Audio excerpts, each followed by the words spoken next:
60 diesels.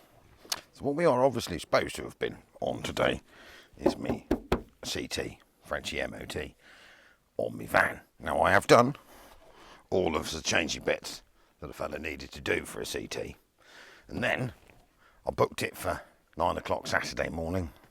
Brilliant, all sat ready to go. Then I noticed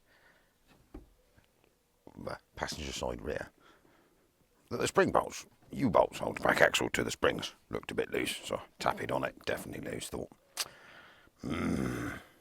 I'll just nip them up a minute. Now I know better than that, because they always break, but I was hopeful. Did a bit of rhinoceros on it, got even on it, and sheared the nuts off. Bugger. So I had to cancel my CT, and I've now had to order myself 2 new ones of these U-bolts and some new nuts. So that brought me to a rather grinding halt on a video on CTing my Sprinter. So, obviously to keep busy, I had some other jobs to do while I was over here for some friends. And one of them that you tend to find, I did do quite a lot of, is if you happen to have brought your European car, your English car, sorry, over to France when you moved, and you're going through the whole nightmare at current that is registering your British vehicle in France since we left the European Union. Stupid idiots. Wasn't my fault. I voted to stay, but we're not even starting that. One of the main problems that you'll have is the headlights, obviously. So it's all about dip beam. So right-hand drive, like this, whizzing down the road when you dip the headlights. So when basically what you have on these is same as most other cars. These are standard old type glass headlights. I will explain this in a minute. So this is your dipped beam headlight. This is your full beam headlight. So when you've got your full beam headlights on, obviously you've got both your dipped and your full illuminated. Whop, along you going, lovely, see where you're going.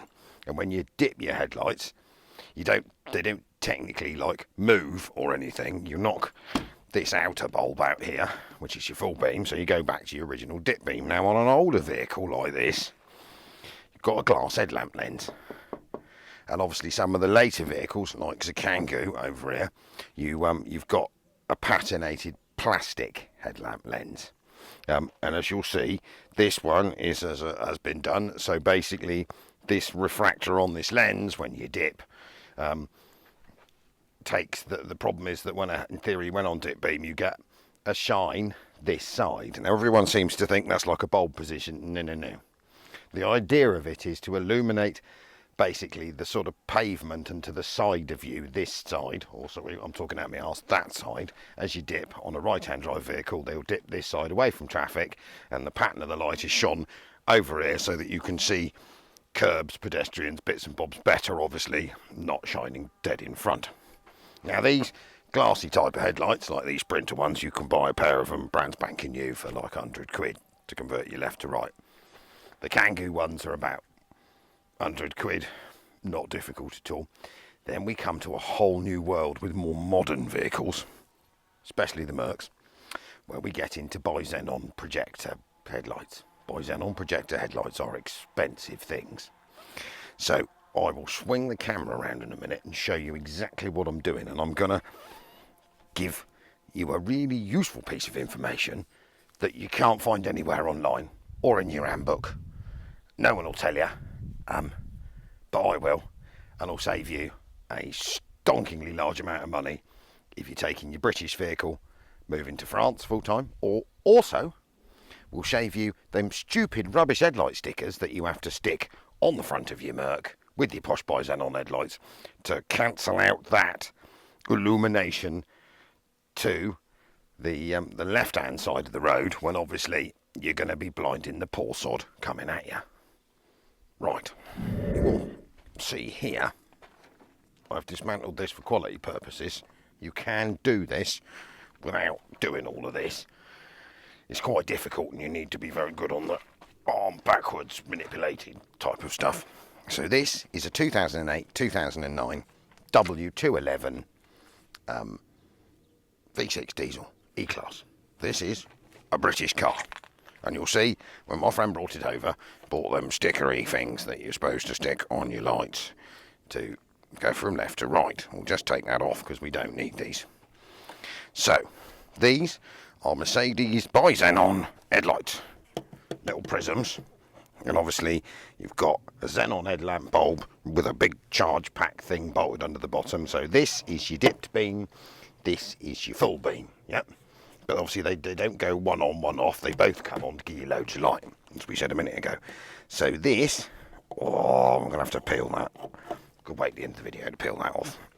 So this projector lens is standard for both right-hand drive and left-hand drive cars. There is no patination on the lens. The lens is clear to a degree, and it's got some lines in it, but it doesn't have any shading. The Kangoo's just there. I'll show you what you want so you can tell the difference. Right, so just to show you what I mean plastic headlight wise, that obviously doesn't have an ability to swap over. So this is our French Kangoo. Now, randomly enough, we had one of them leaping out in the road, something donkey incidents in the UK about 2 years ago, which bashed that headlight out. So our current CT man hasn't spotted it. This is a left-hand drive headlight, and at the time, man only had a right-hand drive headlight for this side. I've got a left-hand drive headlight for this side now, but I haven't quite got round to fit now. So these are El Plastico headlamp lenses.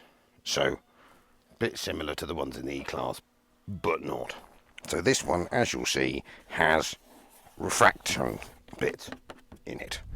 So on this side here is the refractor for when you dip beam to stop it glaring into oncoming traffic-y type stuff. So it goes, there's a clear patch here and a bit there that stops you blinding the bloke coming the other way, or the girl, obviously, whatever, wherever you're driving at. So as this one is arse about face, luckily enough the Kangoo headlights are like twin candle power, so no one's ever noticed that this one is on the wrong side. This clear piece, this refracted piece, should be the other way around.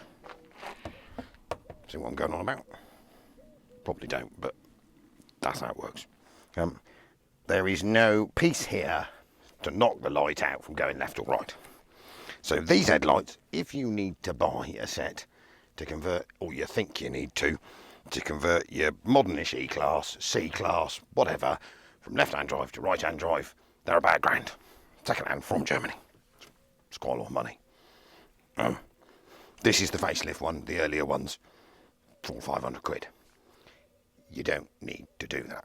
So we have the same thing again. When this car dips, obviously the steering wheel is on this side, so right-hand drive car, when the headlamps dip, the beam pattern is pushed over to this side on both headlights, so that basically your the side of the road and the pavement is more illuminated, which, you know, when you're driving in France is going to give you a problem, because that illumination is shining straight into the eyes of the poor sod coming the other way. Now, we went through the Mercedes Owners Club forum years ago about this, and through all sorts of stuff, and like BMWs have a quite obvious lever, lots of them on the top, left-hand drive, right-hand drive, yep, or left-hand headlighting, right-hand headlighting. Now, if you Google a Mercedes one, it's all a bit vague. If you read your handbook, it's all a bit vague. They have a lever. It's in a Mercedes way, it's not very accessible. Hence, to be honest, unless you happen to be double jointed, it is easier just to whop the front bumper off, pop the headlights out, and swap them over. So what I'm going to do now is I'll show you what you have to do to swap them over. And then you won't have to spend £1,000 on a set of headlights that you didn't need. The only thing you will lose, there is a difference between left and right-hand drive internals on the headlights, not the lenses, as we explained earlier on, that obviously on a left-hand drive set, the patination swings this way. The curb light up is here. And then they are internally made very slightly different. What you lose on your flip over lever, which I'll show you in a minute, is the shine to this side. You still get full illumination forwards, but you don't get the little bit that lights up just here. For £1,000 saving, I'm sure you can survive without that. Right, we need to go and look at some headlights. The headlight I've taken out of this, and because I'm a useful man, I've got some left-hand drive headlights out of an earlier W211. It's a pre-facelift one. So we'll use one as reference to the other, and then I can show you exactly what I'm talking about. Right, excuse the table outside by the barbecue. What we have here, thus, is, so it said W211 by Xenon projector headlight. This is a right-hand drive one. This is the slightly earlier model 211 without the spanky bit at the top here. Left-hand drive headlight. There's a few differences in the casing, but none of that matters. So what we're going to do is bring you in here closer in a minute and show you exactly what you need to do to make your car left-hand drive happy, or left-hand steering happy European roads. And then I will show you the very minor differences between how they're made. It's quite simple. Right.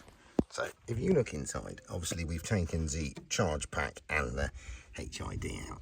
Can you see, and this is the right hand drive headlight, so you've got a projector lens in front, and obviously here, there, see the little swoop in the shading?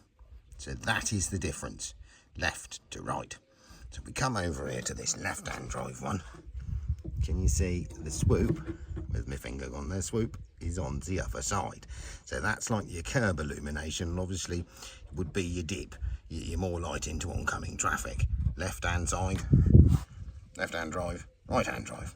Now if you look to the side, once you've got your headlight out, in here, see that little lever that is almost inaccessible with the headlight in the car. So see that, right, swoop. Now if I lean in here and push the lever, takes the swoop out. So basically now we are fit for driving in Europe. And if you happen to have a European car, now the lever, the difference is that the shaded the lever is on the other side, it's over here. So right hand drive, it's over there. For a left hand drive wagon, it's over here. So if I do the same on this left hand drive headlight, I just flick that lever up, you see the bit of metal pop forwards, and that takes your illumination to curb and your illumination into oncoming traffic out. So there it is. It is that lever, that'll save you £1,000 and a load of aggro. So I'm going to go and refit this one. I'll pop the other one out, because as you can see, trying to do that with it bolted in a car is pretty difficult. You can get in there, but you're going to need mirrors and tools and bits and bobs and a lot of swearing. It was just quicker for me to pop the bumper out. So I'm going to put my charge pack projector thingy back in my projector lens. So the prism is exactly the same. I mean, the headlight construction is exactly the same. If I turn these over, so on that. Now, apart from obviously the generations being slightly different, because this is facelift, that's pre-facelift, you'll see there is no patination, no bits in the lens. This is a left-hand drive one. There's nothing on this right-hand drive one apart from the sticky thing, which now needs to go. So, as you can see, I've chucked it back together again. Now you can do this without taking the bumper off. I only did it one. Obviously I needed to be able to show you what the difference was between the headlights. So if you get your arm down in, round underneath here, take the cover off, you can just about get the lever. So if you're planning on going to France for a week's holiday, you can swap your right to left. If you're moving out, you can leave it like that. That is MOT or CT passable in this country, because you don't have that projection onto the other carriageway, and this car has to go for a drill inspection as part of its importation to make sure that it is the car that it says it is, and obviously that the headlights comply. So when they test them, the headlights will comply, because they don't now go whopping off over this side into the oncoming traffic. That part has gone. Just to show you again, is my M class. Could technically call it an R class, but it is an M class. W164, and you will see same headlights, or same type of headlights. So dip beam, prism. This isn't by Xenon. This is standard halogen lights. This one, funnily enough, because no one clicked that being able to see well option when they bought it. So you'll see I don't have any silly, nasty, rubbishy headlight stickers on, because if I go like this, it's much easier on one of these than it is on an E or a C class. Round thing out. If you lean your hand in here, put your hand down the side of the headlight, click, click. So, swoop, removed. So, driving in France, got my levers clicked up, I think. Go back to the UK, click it down, eliminates the curb. Now, do understand, obviously, that if we were going to be properly pedantic about this, and you were living here super long term, maybe you should swap them out, because obviously you do lose that side projection. I don't find it a problem, you'd hardly notice it. But from an economic point of view, and those stupid stickers that make your red lights useless and you can't see where you're going. So, Mercedes left to right hand drive, right hand to left hand drive, works both ways. You've both got the same lever. So if you're a European and you come into Britain for a week, don't buy the sticker, lean in, flick your lever up. If you're a British person going to France, Spain, Italy or anywhere in Europe, left hand drive, lean in, flick your lever over, then you're compliant for the country you're in. You haven't had to have the sticker that blinds out half your life. And also, it does work for MOT purposes. We've never had any trouble, but I do say that technically it sorts the dazzle problem, but obviously it does remove that sort of flash to the, this one, it does remove the swing over to the curb. Right, thank you very much, Al, 16 Diesel.